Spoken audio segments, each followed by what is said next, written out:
Hello Ogrow aspirants, my name is Mahesh Kumar. और आज मैं जो क्लास लेके आया हूँ वो मैं लेके आया हूँ क्लास 4 के लिए। क्लास 3 के हमारे पेपर थे, जो लेटेस्ट पेपर थे वो कंप्लीट हो चुके थे। तो काफ़ी डिमांड थी कि क्लास 4 का या हायर क्लासेस का भी कोई वीडियो आया जाए। तो मैंने इसलिए सोचा कि आज क्लास 4 का वीडियो स्टार्ट करते हैं। तो क्लास 4 का 2 सैम्पल पेपर दिए हुए हैं ओग्रो स्कूल की वेबसाइट पे। उसमें से एक पेपर जो है वो सोल्ड है, दूसरा पेपर जो है वो अनसोल्ड है। तो जो अनसोल्ड वाला पेपर है उसका मैं सोल्यूशन आज लेके आया हूँ। राइट, जो अनसोल्ड वाला पेपर है वो डाउनलोड कर लीजिएगा और उसको सोल्व करना स्टार्ट करते हैं। आज हम करते हैं उसमें जीके का पार्ट। तो जनरल नॉलेज का पार्ट है वो करते हैं शुरू आज। तो इसमें क्वेश्चन भी लिखते जाएंगे, साथ साथ आंसर भी लिखते जाएंगे। एक्सप्लेनेशन का जो भी पार्ट होगा वो सारा का सारा हम साथ साथ करते जाएंगे। राइट, तो आज हम करते हैं शुरू। Ogrow school, Ogrow school class 4, class 4 solution paper. और पार्ट कौन सा? General knowledge. जनरल नॉलेज का जो पार्ट है वो करते हैं। सो क्वेश्चन नंबर 1 में है उसमें अंदर select and right, select and right the correct answer. Correct answer, हमें चॉइसेस दी गई है, उसमें से बताना है कि कौन सा आंसर करेक्ट है। ए पार्ट पे चलते हैं। क्वेश्चन है the author of book. Book का नाम है discovery of India. Discovery of India was also the first dash of India. Options were president, president slash prime minister,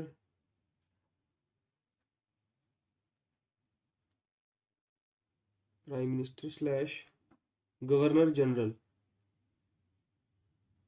governor general. तो देखिए जो बुक्स और उनके ऑथर हैं इसका एक अलग से टॉपिक है। क्लास 3 में भी ये होता है, क्लास 3 में थोड़े छोटे लेवल पे होता है, क्लास 4 में थोड़ा हायर लेवल पे आ जाता है। क्लास 3 के अंदर जैसे हमने बच्चों को कराया कि विंग्स ऑफ फायर किसने लिखा, एपीजे अब्दुल कलाम ने लिखा। वो कौन थे? वो प्रेसिडेंट ऑफ इंडिया थे, फॉर्मर प्रेसिडेंट ऑफ इंडिया थे, साइंटिस्ट थे। और मेघदूत की रचना किसने की? कालिदास ने की। Who wrote Meghdoot. तो इस तरह के हम छोटे छोटे जो बुक्स थी उनके ऑथर हमने बताए क्लास 3 के अंदर। क्लास 4 में आया डिस्कवरी ऑफ इंडिया। देखिए सबसे पहले देखिए जो डिस्कवरी ऑफ इंडिया है ये लिखी थी पंडित जवाहरलाल नेहरू ने। डिस्कवरी ऑफ इंडिया किसने लिखी थी? The author of book discovery of India was Pandit Jawaharlal Nehru. Now he was also the first dash of India. तो वो कौन थे? फर्स्ट प्रेसिडेंट नहीं थे, वो फर्स्ट प्राइम मिनिस्टर थे। क्योंकि ऑथर कौन है इसके? पंडित जवाहरलाल नेहरू। और वो कौन थे? First prime minister of India थे। सो आंसर क्या आ जाएगा? Prime minister of India. Right, so answer is, correct answer is prime minister. ठीक है, उसके बाद बी पार्ट पर चलते हैं। बी पार्ट में लिखा है peso is the currency of, peso is the currency of, currency of dash. Options में दिए हुए हैं Mexico slash Russia slash USA. ठीक है, तो पैसो करेंसी की बात हुई है इसके अंदर। तो ये जो करेंसी वाला टॉपिक है ये क्लास 3 में बच्चों को कराया, क्लास 4 में थोड़ा और हायर लेवल पे आ जाता है। ऐसा होता है कि टॉपिक वही है, बुक का ऑथर वही है, करेंसी वही है, एड ऑन करते रहते हैं। मान लो हमने क्लास 3 के अंदर 10 कंट्रीज की करेंसी लर्न कराई बच्चों को, क्लास 4 में 20 करा देंगे। इस तरह से वो बढ़ता रहता है। ठीक है, तो पैसो इसके अंदर किसके आंसर आएगा? इसका आंसर आएगा मैक्सिको। पैसो is the currency of Mexico. जैसे हमने बच्चों को क्लास 3 में कराया कि यूएसए की डॉलर होती है। ठीक है, तो यूरोपियन कंट्रीज होती है उनकी येन होती है, चीन की, चाइना की युआन होती है, यूएई की दिरहम होती है, तो पेसो किसकी है, मैक्सिको की है। उसके बाद सी पार्ट में है the number of bones, the number of bones in an adult human being should be dash. Options were 206 slash 106 slash 296। ठीक है, तो ये तो जैसे होता है ना कि एक कुछ एक क्वेश्चन तो ऐसे होता है कि जो हर क्लास का बच्चा कर पाए, तो ये तो वो वाली टाइप है। ठीक है, क्योंकि ये क्लास 4 का क्वेश्चन है ही नहीं, ये तो क्लास 1 का क्वेश्चन है। जब मेरा बेटा क्लास 1 में था तो उस टाइम ही ये क्वेश्चन लर्न करा था कि बोन्स कितनी होती हैं, 206 होती हैं। So it's answer is 206। देखिए आपके पास दोनों टाइप के क्वेश्चन आते हैं एग्जाम में, वो क्वेश्चन भी आएंगे जो हर बच्चे को आते हैं, और वो क्वेश्चन भी आएंगे जो किसी भी बच्चे को नहीं आते। ठीक है ना, तो डी पार्ट पर चलते हैं। डी पार्ट में लिखा है incharge of a museum, incharge of a museum is known as a dash। हमें बताना है कि म्यूजियम का इंचार्ज कौन होता है। ऑप्शंस वर टेलर, क्यूरेटर और ड्रैपर। तो इसका आंसर क्या आ जाएगा, जो आपके पास म्यूजियम का इंचार्ज होता है उसको हम बोलते हैं curator. So answer is curator, CURATOR, curator. उसके बाद ई पार्ट पर चलते हैं। ई पार्ट में लिखा है a flightless bird, a flightless bird found in New Zealand, found in New Zealand is dash। ठीक है, तो ऑप्शंस इसके अंदर थे पेंगुइन, पेंगुइन, ऑस्ट्रिच और कीवी। तो ये न्यूजीलैंड का जब भी नाम आएगा तो सीधा सीधा किससे रिलेशन है, कीवी से रिलेशन है। जैसे ऑस्ट्रेलिया का नाम आता है किससे रिलेशन है, कंगारू से रिलेशन है। तो इसने किसका नाम लिया, न्यूजीलैंड का। So answer will be kiwi. ये आपको याद रखना है। ये कुछ एक जैसे बच्चा लर्न करने लग जाता है ना, फिर वो कनेक्शन करने लग जाता है कि न्यूजीलैंड का नाम आया और बर्ड एनिमल की बात आई तो कीवी ही आएगा। सिमिलरली जब ऑस्ट्रेलिया की बात आई तो बर्ड एनिमल कुछ आया तो कंगारू आएगा, क्योंकि वो वहां पे फेमस ही है। तो ये आपके पास 5 पार्ट्स थे, 1 पार्ट ईच, और जो टोटल क्वेश्चन था ये 5 मार्क्स का था। 5 पार्ट थे इसके अंदर, और पांचों के पांचों पार्ट जो थे वो मतलब 1 मार्क के थे, तो टोटल मार्क्स हुआ इसका 5 मार्क्स। ठीक है, उसके बाद क्वेश्चन नंबर 2 में चलते हैं। ट्रू और फॉल्स का क्वेश्चन है। Question number 2, state state true और फॉल्स, स्टेट ट्रू और फॉल्स। ट्रू और फॉल्स बताना है कि कौन सा ट्रू है कौन सा फॉल्स है। पहली स्टेटमेंट है द फेमस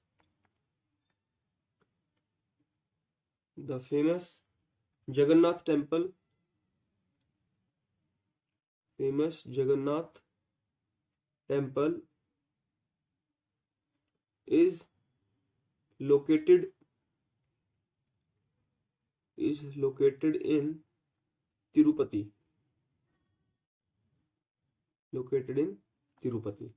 देखिए तिरुपति के अंदर जो है तिरुपति बालाजी महाराज का टेम्पल है। जगन्नाथ टेम्पल तो उड़ीसा में है, राइट। उड़ीसा में भी कहां पर है, वो पुरी के अंदर है। तो आंसर है इसका the famous Jagannath temple is located in Puri, Tirupati में नहीं। तिरुपति में तो बालाजी महाराज है। तो ये क्या स्टेटमेंट है, स्टेटमेंट है फॉल्स। ये स्टेटमेंट क्या है, फॉल्स है, कि जगन्नाथ जो टेम्पल है वो तिरुपति में नहीं है, वो पुरी में है, उड़ीसा में।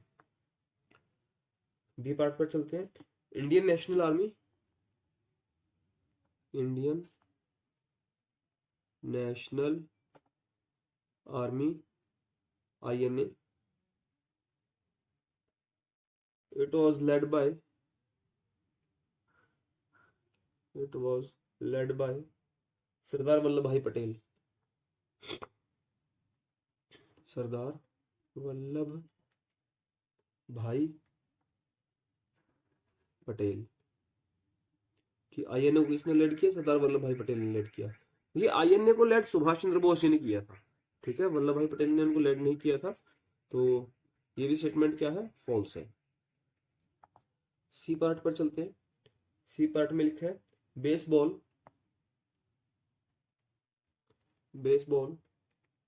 a popular game of USA, a popular game of USA is played on a diamond shaped ground. कि जो बेसबॉल है वो जिस ग्राउंड पर प्ले किया जाता है उस ग्राउंड की जो शेप होती है वो डायमंड की तरह होती है, ठीक है। ये स्टेटमेंट आपकी ट्रू हो जाएगी। आप एक काम जरूर कीजिएगा, गूगल इमेजेस पे जाके जो बेसबॉल का ग्राउंड है उसकी इमेज बच्चे को जरूर दिखाइएगा, देखिए उसकी जो शेप है वो बिल्कुल डायमंड की तरह होती है, ठीक है। तो ये आ जाएगा ट्रू, ये क्या आ जाएगा? ट्रू। डी पार्ट पर चलते हैं। डी पार्ट में लिखा है उस्ताद अमजद अली खान, उस्ताद Amjad Ali Khan is famous for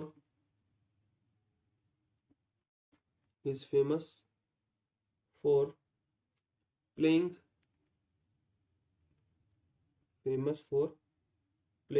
tabla. कि जो उस्ताद अमजद अली खान थे वो तबला प्ले करते थे। देखिए तबला उस्ताद अमजद अली खान प्ले नहीं करते थे, ठीक है, वो वीणा बजाते थे। तो ये आपका स्टेटमेंट क्या हो जाएगा? स्टेटमेंट फॉल्स हो जाएगा। ये स्टेटमेंट क्या है? फॉल्स है।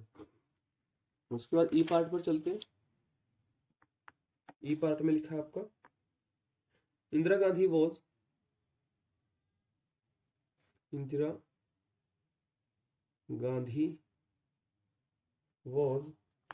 First lady president of India.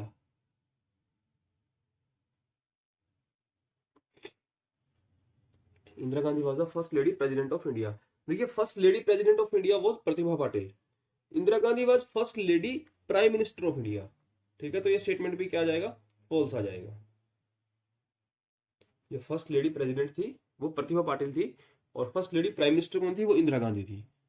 तो ये आपके पास question number 2। It was also 5 parts and each part is 1 mark.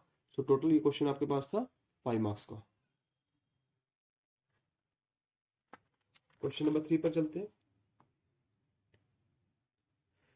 उसने बोला which part of the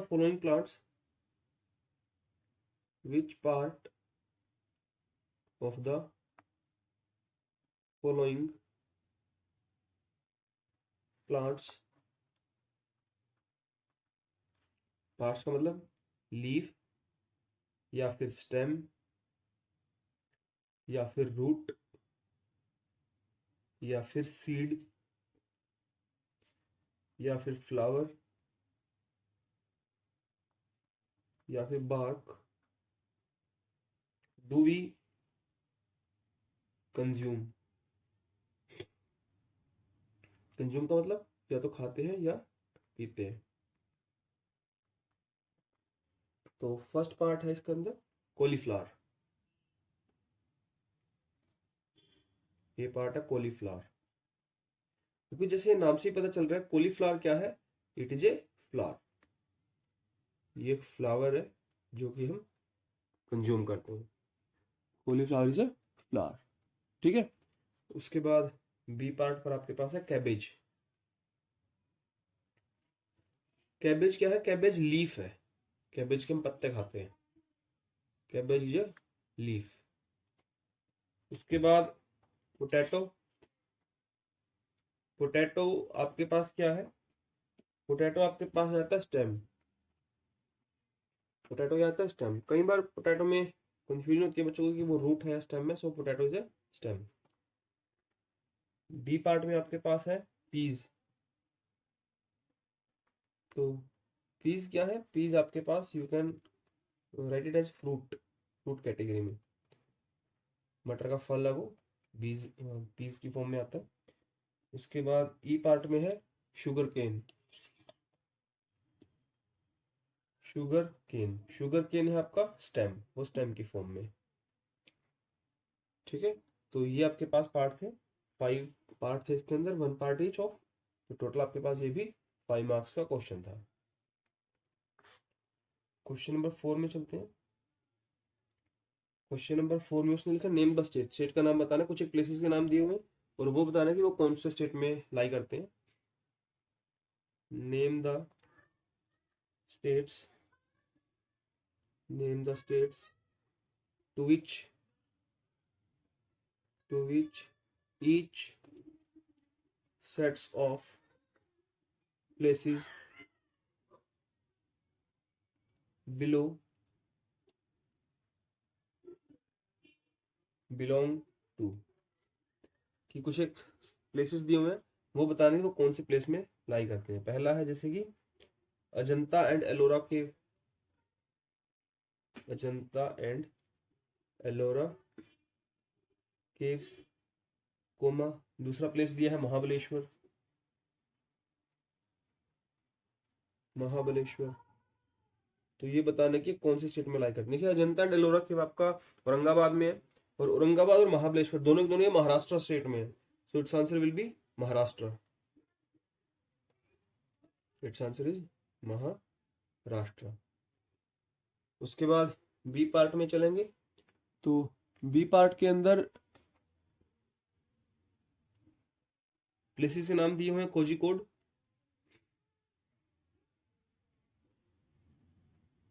Kozhikode, Kochi या अल्लापूझा, ALAPPUZHA।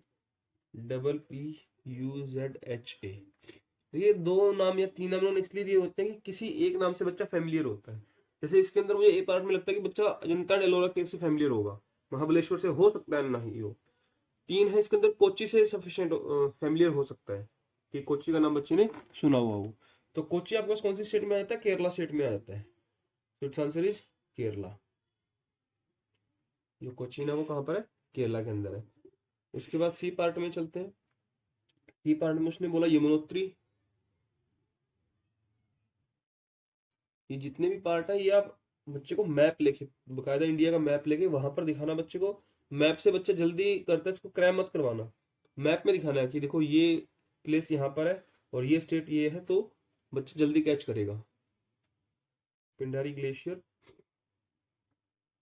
और valley of flowers, valley of flowers, FLOWERS। Yamunotri, Pindari glacier और वैली ऑफ फ्लावर्स। ठीक है, तो यमुनोत्री से बच्चा फैमिली इसके अंदर हो सकता है। यमुनोत्री, गंगोत्री, ये कहाँ पर है? उत्तराखंड में है। So state name is Uttarakhand, Uttarakhand. उसके बाद डी पार्ट में उन्होंने बताया नाल Sarovar bird century, NELSAROVER, Nal Sarovar bird sanctuary, SANCTUARY, bird sanctuary, comma Dwarka या फिर सोमनाथ। इसके अंदर बच्चा द्वारका से या सोमनाथ से फेमिलियर हो सकता है, और पता चला कि द्वारकाधीश का मंदिर या सोमनाथ टेम्पल जो है वो कहाँ पर है? गुजरात में है। तो it's answer is Gujarat state. E part में है काजीरंगा, काजीरंगा सेंचुरी, काजीरंगा सेंचुरी, मानस नेशनल पार्क, मानस नेशनल पार्क और कामाख्या टेम्पल। इनमें से तीनों के तीनों एक ही स्टेट में बच्चे को जो फेमिलियर है वो लर्न कर लेगा कि वो किस स्टेट में है। जैसे इसके अंदर मुझे जहाँ तक लगता है बच्चा कामाख्या टेम्पल से थोड़ा फेमिलियर हो सकता है। कामाख्या टेम्पल कहाँ पर है? ये आपके पास गुवाहाटी में, और गुवाहाटी किस कैपिटल है? असम की। So it's answer is state name is Assam. ठीक है, तो ये भी इसके अंदर क्या थे, हमारे पास 5 पार्ट्स थे और हर एक पार्ट 1 मार्क का था। तो टोटल ये भी आपके पास 5 मार्क्स का क्वेश्चन था। तो इस तरह से ये आपके पास 4 क्वेश्चन थे और हर एक क्वेश्चन आपका था वो 5 मार्क्स का था। तो इस तरह जो जीके वाला पार्ट बनता है ये टोटल 20 मार्क्स का बनता है। ठीक है, तो ये हमारे पास था क्लास 4 का, जो ओब्रो स्कूल की वेबसाइट पर दे रखा है क्वेश्चन पेपर अनसोल्ड वाला। उसके अंदर हमने जीके पार्ट का सोल्यूशन किया। ठीक है, तो अब हम थोड़ी इन्फॉर्मेशन की बात कर लेते हैं। देखिए, जो आपका कई पेरेंट्स की मेरे पास कॉल आया कि सर जो वाइवा है बच्चे का वो कब होगा। कोई पेरेंट्स बोलता है कि हमें लगता है कि सेम डे होगा जिस दिन बच्चे का रिटर्न है, कोई बोलता है कि अगले दिन हो सकता है। ठीक है, तो इसके बारे में मैंने कॉल किया ओब्रो स्कूल में, तो उन्होंने बताया कि जो वाइवा होगा it will be conducted after the result of written examination. Viva will be conducted after written exam result. ठीक है, जो रिटन एग्जाम उसका जब रिजल्ट आएगा उसके बाद वाइवा कंडक्ट होगा। क्लियर? तो फिर उसके बाद ठीक है जी, जैसे मान लो 29 जनवरी को एग्जाम हुआ, उसके मान लो 10 दिन बाद, 15 दिन बाद, महीने बाद रिजल्ट आया, तो वाइवा की प्रिपरेशन कब करें? पेरेंट्स के फिर सामने दिक्कत ये आती है कि वाइवा की प्रिपरेशन कब करें, क्योंकि ऐसा तो है नहीं कि जिस दिन एग्जाम रिजल्ट आएगा और उसके बाद वो वाइवा के लिए फिर से आपको 1 महीने का गैप देंगे। ऐसा तो बिल्कुल भी नहीं है। उन्होंने जब मैंने कॉल पे बात की, उन्होंने कोई टाइम ड्यूरेशन नहीं बताई, उन्होंने सिर्फ एक ही बात बोली कि वाइवा एग्जाम रिजल्ट के बाद होगा। तो अगर हम अपनी स्ट्रेटजी बनाते हैं इस बारे में, तो रिटर्न, जहां तक मेरी इंट्यूशन है, वो रिटर्न एग्जाम के रिजल्ट के बाद आपको ज्यादा टाइम नहीं देंगे वाइवा के लिए। हार्डली 1 वीक का टाइम देंगे, हार्डली। ठीक है, तो इसलिए मैं हर पेरेंट को यही बोलता हूँ कि जब रिटर्न एग्जाम का रिजल्ट हो जाए, बच्चे की वाइवा की तैयारी स्टार्ट करा दीजिए, बिना ये सोचे कि इसका सिलेक्शन होगा या नहीं होगा, रिटर्न एग्जाम क्लियर होगा या नहीं होगा। ठीक है, start preparation of viva from, ये 29 को एग्जाम दिया बच्चे ने, 30-31 2 दिन बच्चा घर वापस आया, थोड़ा रेस्ट किया, तो 1 फरवरी से बच्चे की वाइवा की आप प्रिपरेशन करा दीजिए। ठीक है, इंटरव्यू की हम अपने यहाँ बैच पे जितने बच्चे हैं उनको 1 फरवरी से वाइवा की प्रिपरेशन स्टार्ट करा देंगे। ये जो मैं बात बता रहा हूँ ये सिर्फ क्लास 4 के लिए नहीं है, हर क्लास के बच्चे के लिए है। क्लास 3, क्लास 4, क्लास 5, क्लास 6, जो भी हर क्लास का बच्चा है उन सब के लिए है कि वाइवा की जो प्रिपरेशन है वो आप लोग 1 फरवरी से स्टार्ट करा देना और उसके बाद रिजल्ट की वेट करनी है सिर्फ। ठीक है, क्योंकि मैं आपको ये बोल रहा हूँ कि मेन मोटिव हमारा ये तो है ही है कि बच्चे का सिलेक्शन हो, लेकिन अगर बच्चे का जो पर्सनैलिटी इंप्रूवमेंट हो जाएगा वाइवा की तैयारी करने से, इंटरव्यू प्रिपरेशन करने से, वो भी मैटर करता है। मान लो बच्चे ने 1% मान के चले कि रिटर्न का एग्जाम क्लियर नहीं हुआ, ठीक है, और हम बोले कि यार हमने वाइवा की तैयारी तो करा दी, रिटर्न का रिजल्ट क्लियर हुआ नहीं, तो हमारी वो वेस्ट है। वेस्ट नहीं है, वो एक इन्वेस्टमेंट है। ठीक है, कि बच्चा के अंदर से ग्रूमिंग आ रही है। क्लियर? तो इस बात का आपने ध्यान रखना है कि 1 फरवरी से बच्चे क्या वाइवा की तैयारी स्टार्ट करा देंगे, बिना ये सोचे कि बच्चे का रिटर्न एग्जाम क्वालिफाई होगा या नहीं होगा। अगली बात जो मैं कहना चाह रहा हूँ कि जैसे आपको पता है कि एडमिट कार्ड जो है, आपका ये 10 जनवरी को रिलीज हो जाएगा। 10 जनवरी को रिलीज हो जाएगा। तो जैसे ही रिलीज होता है सेम डे आपने क्या करना है, आपने अपना जो प्लान है वो स्टार्ट कर देना आने जाने का। क्योंकि मैंने वेबसाइट पर देखा, जो आपके पास अगर ठहरने की भी हम देखें खर्च होटल के अंदर, तो 2 से 2,500 रुपये था। ठीक है, expense of hotel near by Ogrow school या near by Dehradun, expense of hotel. तो आप अगर मिनिमम 2000 भी मान के चलें पर नाइट, नाइट स्टे की बात कर रहा हूं मैं, तो इसके अंदर आपको फिर आना जाना, कब आना है कब जाना है, कितना टाइम लगेगा कितना नहीं लगेगा, जैसे हमारे यहाँ नियरेस्ट देहरादून है तो उसके अकॉर्डिंग प्लान करेंगे, तो कम से कम भी अगर हम मान के चलें 5000 का हमारा एक्सपेंस होगा, आने का, जाने का, ठहरने का। ठीक है, तो आपको ये जो प्रिपरेशन है प्लान फॉर एग्जाम, ये भी स्टार्ट करनी है आपको 10 जनवरी से कि कब आना है, कब जाना है। बच्चे को आपने कम से कम दिक्कत देनी है, क्योंकि उसका मेन फोकस किस पे करना है, बच्चे का मेन फोकस एग्जाम पे करना है। तो ये नहीं कि आप सुबह 4 बजे उठे, चलो जी बच्चे को लेकर, बच्चे को भी सुबह 4 बजे उठाया, पता चला बच्चा वहां जाके सो रहा है एग्जामिनेशन सेंटर में। ठीक है, ऐसा नहीं करना। अपनी जल्दबाजी के चक्कर में, अपना टाइम बचाने के चक्कर में बच्चे का नुकसान नहीं करना। इसलिए मैं सब पेरेंट्स को यही बोलता हूँ कि अगर आपके पास सेंटर नजदीक है, इतना नजदीक है आप आधे घंटे में वहां पहुंच जाओ, 1 घंटे में वहां पहुंच जाओ, तो कोई इश्यू नहीं है। लेकिन अगर सेंटर आपसे दूर है तो आप सभी के सभी एक नाइट बिफोर जाइए वहां पे, एक दिन पहले। ठीक है, reach city of exam centre, city of exam centre 1 day before, एक दिन पहले जाइए आप, बच्चे को वहां पे आराम से बिठाइए। ठीक है, आराम से उस दिन रात को भी बच्चे को हल्का फुल्का अपने ओरल चलते फिरते पूछ लिया, प्रिपरेशन करा ली वहां थोड़ी बहुत बैठ के बच्चे का, क्योंकि हमें कॉन्फिडेंस इंक्रीज करना है बच्चे को। हमें ये नहीं करना कि हमने बच्चे सुबह 4 बजे उठाया और बच्चा वहां पे जाके सो रहा है, ऐसा कुछ नहीं करना। ठीक है ना, तो पूरी प्रिपरेशन, पूरी स्ट्रेटेजी, पूरी का पूरा एक वॉर लेवल पे इसको हमें अपने लेवल पे लेके चलना है। देखिए मैं आपको एक बात बता दूं कि कोई भी एग्जाम हो, सिर्फ ओग्रो स्कूल कॉम्पिटिटिव एग्जाम्स की बात नहीं बता रहा मैं, कोई भी एग्जाम हो, वो एग्जाम सिर्फ बच्चे का नहीं होता, वो एग्जाम पूरे परिवार का होता है। आप इसमें ओग्रो स्कूल का ले लो, आप इसके अंदर आर्मी पब्लिक स्कूल डक्साई का ले लो, सैनिक स्कूल का ले लो, मिलिट्री स्कूल का ले लो, एनडीए का ले लो, आईआईटी का ले लो, जो मर्जी आप एग्जाम ले लो। वो एग्जाम अकेला बच्चे का नहीं होता, वो एग्जाम पूरे के पूरे फैमिली का होता है। पूरी फैमिली का मतलब क्या है कि उस टाइम पे पूरी फैमिली की रिस्पॉन्सिबिलिटी ये बन जाती है कि बच्चे को वो माहौल दें, कि बच्चे के पास डिस्ट्रैक्शन कम से कम जाए, बच्चा ज्यादा से ज्यादा पढ़े, ज्यादा से ज्यादा आउटपुट आए। ठीक है, क्योंकि बच्चे को हमें हर तरह से सपोर्ट करना है, फाइनेंशियली भी सपोर्ट करना है, मोरली भी सपोर्ट करना है, उसकी डिस्ट्रैक्शन भी कम से कम होनी चाहिए, मोटिवेशन भी करना है, बुक्स भी देनी है, स्कूल का होमवर्क और जो एक्स्ट्रा होमवर्क उसमें बैलेंस भी करना है। ठीक है, हमें हो सकता है कि अपने कुछ प्रोग्राम कैंसिल करने पड़ जाए, तो वो सारी चीजें हमें करनी है, और वो सारी इन्वेस्टमेंट है बच्चे के लिए। तो आपने ये याद रखना है कि कोई भी एग्जाम हो, किसी भी तरह का कॉम्पिटेटिव एग्जाम हो, वो सिर्फ बच्चे का एग्जाम नहीं होता, वो पूरी फैमिली का एग्जाम होता है। तो इसलिए मैं आपको यही बोल रहा हूँ कि आप बच्चे को जब लेके जाएं तो 1 डे बिफोर जाएं आप, कि बच्चे को वहां जाके किसी तरह की कोई भी दिक्कत ना हो।